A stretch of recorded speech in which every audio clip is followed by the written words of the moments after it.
Bueno, nos acompaña la licenciada Silvana Contreras, ex vicepresidenta del Colegio de Psicólogos. ¿Cómo estás, Pedro? Silvana, muchas gracias por venir. Gracias a ustedes por invitarme. Quisiéramos que nos digas cómo debemos analizar este tema de las pintadas en los colegios, las amenazas de violencia. Es un tema que nos debe ocupar, pero también preocupar. ¿Qué hay detrás? Sí, es un tema que nos debe ocupar a la sociedad en conjunto. No son hechos aislados, no es que solamente tenemos que ocuparnos de las adolescencias, sino de pensar como sociedad cuáles son las respuestas y qué es lo que está sucediendo, pero como sociedad en conjunto.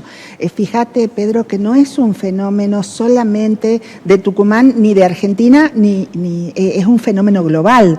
Sucede también en países, en escuelas de Chile, por ejemplo. Sí. Se han reportado casi 400 escuelas. Entonces, nos preguntamos, la primera pregunta que surge es ¿qué pasa con los adolescentes que hacen esto? ¿Están haciendo una broma? ¿Están haciendo un juego? Y definitivamente no están jugando. Eso que disfrazan de broma está hablando de un malestar profundo que existe, pero además un malestar que es social. Silvana, esa es la primera pregunta. Sí. ¿Es un malestar o hay un acto de imitación que también existe? Ambas cosas. Bien. Ambas cosas.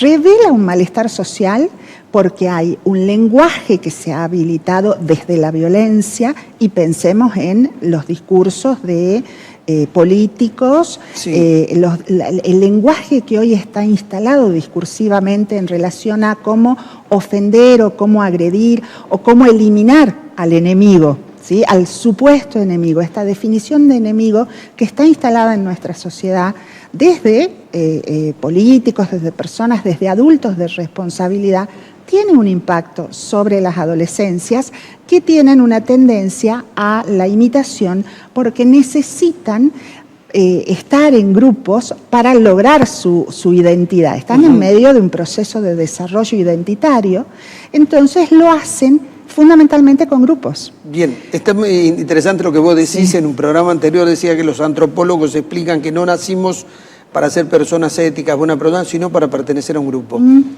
Que esa es la pulsión primaria. Después somos éticos, somos más buenos, menos, pero necesitamos pertenecer. Vos lo que decís es, detrás de esto hay ese sentimiento, sí, ¿no? Sí. Que es necesario. Ahora, la pregunta es la siguiente. Detrás de todo decir hay un malestar. Hay un análisis que yo leí y me dicen, miren, esto es una manifestación de un machismo herido. Entonces, como hay jóvenes que se sienten en su machismo herido, un avance de los derechos de la mujer, entienden que se tienen que expresar, se tienen que reivindicar y entienden que el machismo es violento. ¿Puede haber algo de eso? Es muy fino pensarlo desde el lugar del machismo herido, porque en estos actos también suponemos que participan mujeres. Sí tenemos que tener en cuenta las cuestiones de género, porque nosotros hablamos de nuevas masculinidades, ¿no? Perdón, yo decía, no, machismo es la masculinidad. Sí, estamos hablando de... Vos decís que estás pintada también porque cuando uno ve los mensajes, parecen más mensajes masculinos. Se dan en colegios donde hay poblaciones, donde hay, son colegios mixtos. ¿Sí? Entonces, ¿por qué pensar que solo es un mensaje que producen varones y varones heridos? Yo pensaría más bien que se trata de mensajes de jóvenes, de adolescentes que pasan por alguna situación de exclusión. ¿Sí? De exclusión, de vulnerabilidad, que no han sido escuchados, que no hay un registro de sus necesidades, un registro adecuado de sus necesidades. Fíjate qué interesante las experiencias de algunas escuelas, videos que han filmado algunas escuelas como el Gymnasium en Tucumán, En Santa Fe también hay varias escuelas que han reproducido mensajes creados por adolescentes, ¿sí? Reels, en donde hablan de que la escuela es la casa, donde ellos mismos han establecido un mensaje preventivo para los adolescentes. Y se da porque también hay una comunidad que acompaña la posibilidad de repensar, la posibilidad de escucharlos, de darles un espacio en donde puedan expresar su malestar. Por eso yo más bien no lo llevaría a una cuestión de género, sino a una cuestión de exclusión, ¿no? Silvana, haceme una aclaración en eso. Cuando hablas de exclusión, maltrato, del bullying, ¿estás hablando que lo sufrieron en el ámbito educativo y se expresan ahí, o lo sufren también y lo traen desde afuera? Desde afuera. Todas las problemáticas de orden social son globales, ¿sí? E impactan en los adolescentes, impactan en los distintos grupos etarios. No podemos pensar a los adolescentes solamente en el ámbito educativo, porque también tienen otra realidad, viven en un mundo mucho más amplio, ¿sí? Salen de fiesta, van a boliches, hay consumos problemáticos, hay una serie de situaciones por las que la adolescencia atraviesa. Entonces, es importante pensarlo desde ahí, ¿no? ¿Cómo impacta lo que hacemos los adultos? ¿Cómo impacta lo que hacemos como sociedad en los adolescentes y en los jóvenes? Me gusta muchísimo, porque además hablaste de los modelos. Sí. Y a veces los medios de comunicación no nos damos cuenta que cuando ponemos la polémica entre dos personas, es una polémica entre dos descalificadores, dos violentas o dos personas que no tienen ningún mérito para estar resaltando lo que hicieron, habiendo otras personas que pueden mostrar virtudes.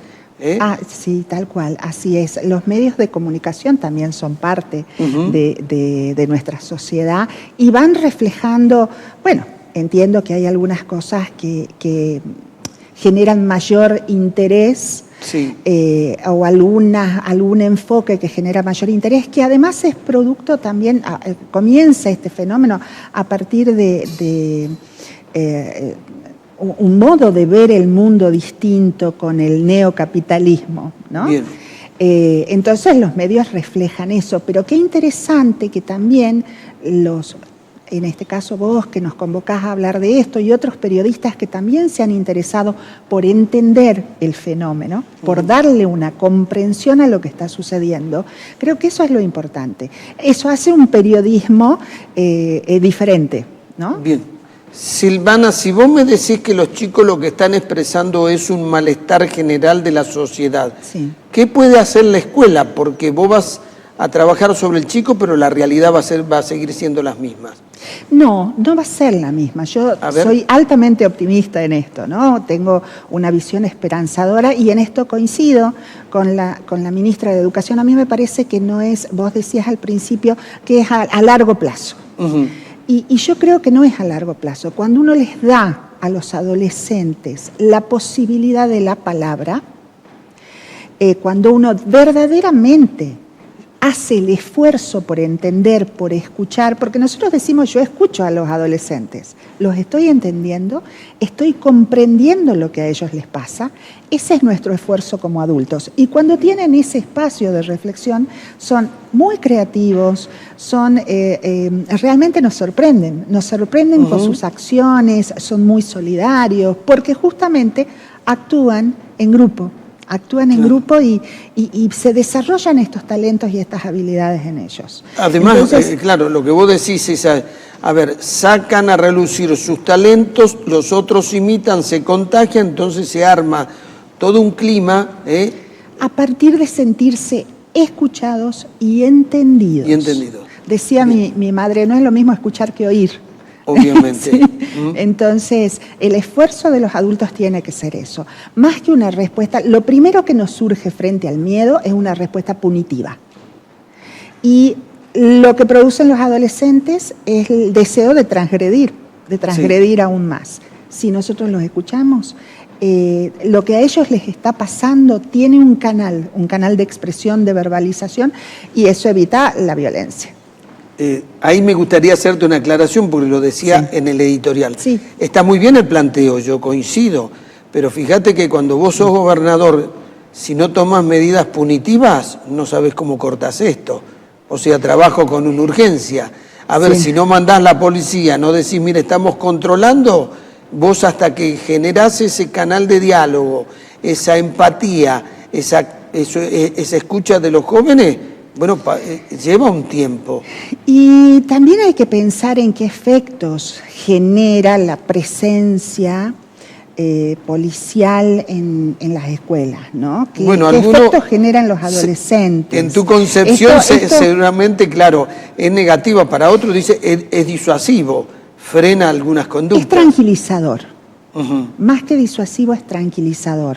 Es una respuesta frente al miedo, ¿no? Que nos tranquiliza. Decimos, bueno, nuestros hijos van a estar seguros con estas medidas y con estos protocolos. Sí entiendo que estos protocolos de seguridad no pueden sostenerse en el tiempo muchos días. No pueden sostenerse muchos días. No. Hay que tampoco rápidamente... Silvana, tampoco son todas las escuelas, claro, allí donde uno cree que hay una situación compleja. Sí, rápidamente hay que trabajar en otras medidas. Bien. ¿No? Esta es la invitación tuya. Sí. Decir, a ver, están los chicos en el ámbito educativo, ya los tenemos, tienen que concurrir. Aprovechemos y crear este clima, este diálogo, escucharlos, buscar que se expresen. Sí, es una excelente síntesis, sí. Entenderlos y a partir de comprenderlos, como vos decís, porque también escucharlo por escucharlo y ya está, los escuchamos, se terminó recreo, no. Comprenderlo y a partir de ahí cambiar la metodología. Yo coincido con vos que hay muchos jóvenes que van por la violencia porque no los dejaron expresar su talento. Entonces, cuando se acaban las palabras, aparece la violencia. Cuando las palabras no tienen efecto, aparece la violencia. Así es. Silvana, muchas gracias. Gracias a vos. Fue muy interesante escucharte. Gracias. Ya volvemos.